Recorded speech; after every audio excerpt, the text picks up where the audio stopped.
Hello friends, welcome to my YouTube channel. Today I have brought the topic of important notes of BA second year. This is our first question. Write note on the following topic. पहला topic इसमें था restoration.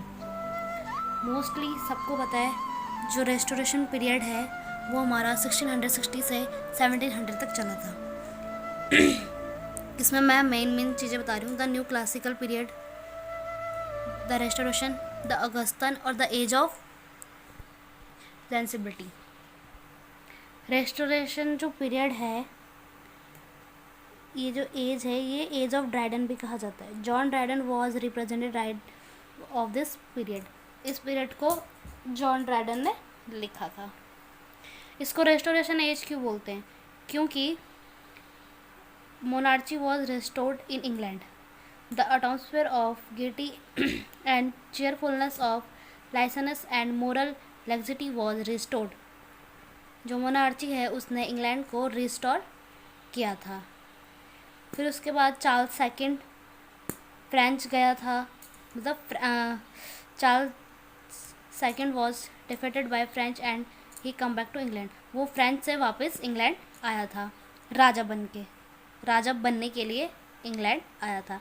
The theatre where, इसमें theatre भी invent हुआ था 1660 में. ये period बहुत डेवलप रहा अकॉर्डिंग टू साइंस. इसमें रॉयल सोसाइटी 28 नवंबर 1660 स्टेबलाइजमेंट हुआ था हिस्ट्री ऑफ इंग्लैंड में. इसमें 2 पॉलिटिकल पार्टीज थी, the wings, the Tories. During this age heroic play were in trend. इसमें हीरोइक प्ले बहुत ट्रेंड में चला था. Heroic play are also called heroic tragedies भी कहा जाता है. जॉन ड्राइडन ने हीरोइक ड्रामा इन्वेंट किया था. इनका जो फर्स्ट प्ले था वो था द कॉन्स्क्यूट ऑफ ग्रांड 1670. ऐसे के अथर ड्रामेटिक्स हैं William, Davenant, Thomas Otway etcetera वगैरह. फिर हम बात करते हैं restoration comedy. Restoration comedy is English comedy written and perform in the restoration period from 1660 to 1700. इसको कॉमेडी ऑफ मैनर्स भी कहा जाता है. The father of comedy of manners, अलग अलग नेम है. फिर इसमें comedy of manners is a type of comedy which satirize the manners of contemporary society. इसके famous writer of comedy of manners John Dryden, William Cornbury, now for his clerical dialogue. अब हम बात करते हैं, इसका सेकंड टॉपिक है romanticism. 1798 से 1837 तक चला था. जो किंग ऑफ इंग्लैंड था वो था king George. Father of Romanticism, Jean Jacques, started with publication of Reliquer William Wordsworth and S.T. in William की 19 पोएम थी और S.T. की 4 पोएम थी. देखो हमारा एम ऑफ रोमांटिसिज्म है, the basic aim of romanticism return to nature, to believe in the goodness of humanity etcetera. इसकी जो मेजर थीम है वो है emotion, imagination, nature and social. ऐसे इसके end of romantic age began around 1798 and lasted until 1837. बाकी इसमें agriculture revolution, industrial revolution के बारे में है. यहाँ पे है स्टार्ट ऑफ रोमांटिज्म, कैसे वो स्टार्ट हुआ. ही मोस्ट नोटेबल वर्क, ये इनके वर्क हैं. फिर हम बात करते हैं विलियम ब्लैक की. William Blake was one of the earliest romantic period writer. He believe in spiritual and political freedom and often wrote about this themes in his work. ये उनके वर्क है song of innocence, song of experience. Most of point important point है. ठीक है, next हमारा topic है epic. An epic is a long narrative poem. Epic एक long narrative poem होती है विच is usually related to heroic acts of a person of an unusually praised or an bravery, इसमें long poem होती है, इसमें hero के बारे में बात की जाती है जो यूजली बहुत ब्रेव होता है. Drive from the ancient Greek adjective epic which means a poetic story. Epic का मीन्स है poetic story. It tell the heroic journey of a single person or a group of person. In epic poem include supernatural power. इसकी जो definition है, a long narrative poem which describe the story of hero. ये इसके character के बारे में है. Type of epic, folk epic और लिटरेरी एपिक. दो टाइप होते हैं एपिक के, फ्लॉक एपिक और लिटरेरी एपिक. फिर हम इसमें ओड, ये भी टॉपिक में दिया था. An ode is a short lyric poem. ये शॉर्ट लिरिक पोएम होती हैं. इसके 3 टाइप होते हैं. पिंडारिक ओड, ये first ode is called Pindaric ode which was written in the name of the Greek poet Pindar and he is called the creator of the ode poetic form. इसको भी divide 3 stanzas में divide किया गया है, स्ट्रोफे, एंटीस्ट्रोफे और इपोड में. ऐसे हमारा होरेशियन ओड है, इरेगुलर ओड. फिर हम चलते हैं नेक्स्ट क्वेश्चन की तरफ. Define autobiography, it is element and difficult in writing. Autobiography क्या होती है? An autobiography is a self written life story.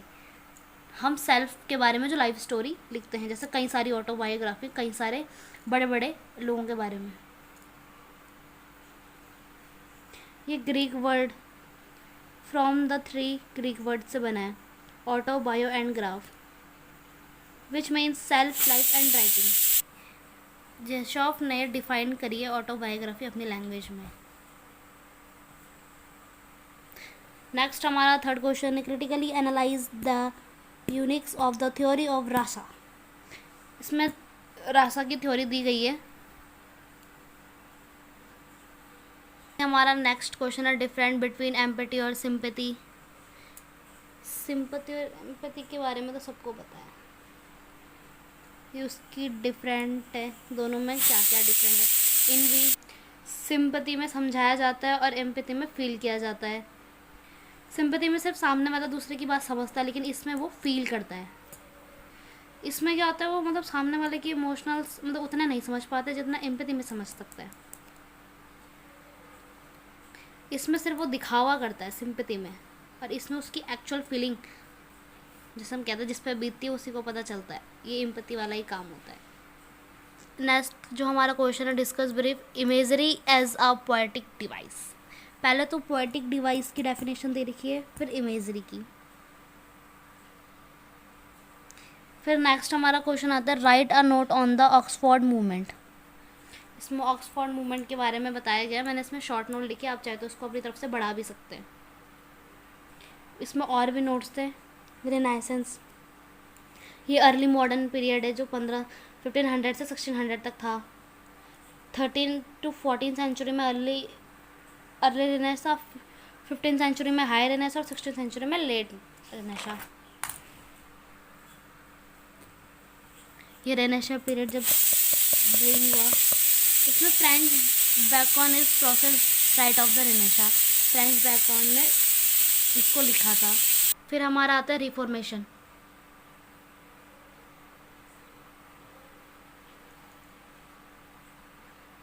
फिर नेक्स्ट क्वेश्चन हमारा आता है, critically examine of the debate between subjectivism and objectivism. फिर इसमें न्यू क्लासिकल एज के बारे में है. न्यू क्लासिकल एज वही है रेस्टोरेशन, अगस्टन और एज ऑफ सेंसिबिलिटी. इसमें मैंने शॉर्ट नोट दे रखी है, आप चाहे तो पिछले वाली नोट को इसमें ऐड कर सकते हैं. रेस्टोरेशन एज को काफ़ी बड़ा चढ़ाकर, अगर ज़्यादा मार्क्स का क्वेश्चन अगर लॉन्ग पैराग्राफ में आता है.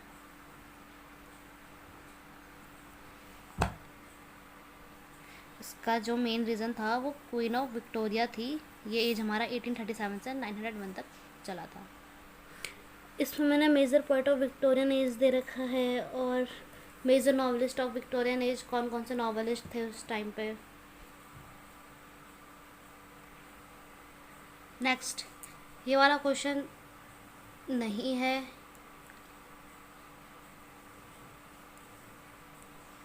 बाय मिस्टेक हो गया था। Write a note on dramatic structure of a play. इसमें मैंने फॉर्म ऑफ ड्रामा यानी कि origin of drama, Greek word, ये सब, ये ड्रामेटिक स्ट्रक्चर है। इसमें वही है, drama can be divided into 3 major, tragedy, comedy and tragicomedy. अब इसमें ट्रेजेडी की डेफिनेशन, हिस्ट्री ऑफ ट्रेजेडी डाल सकते हैं, अब टाइप ऑफ ट्रेजेडी भी डाल सकते हैं। मैंने इसमें सिर्फ टॉपिक दिए हैं, टॉपिक के अंदर आप उसको पढ़ के अच्छे से कवर कर सकते हैं। बड़ा क्वेश्चन मतलब ज़्यादा मार्क्स के क्वेश्चन का आंसर बनाने के लिए। वैसे कॉमेडी के उसमें है।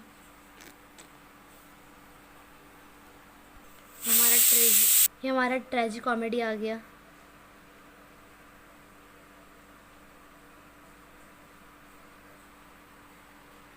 यहाँ पे हमारे ऑल क्वेश्चन कंप्लीट होते हैं।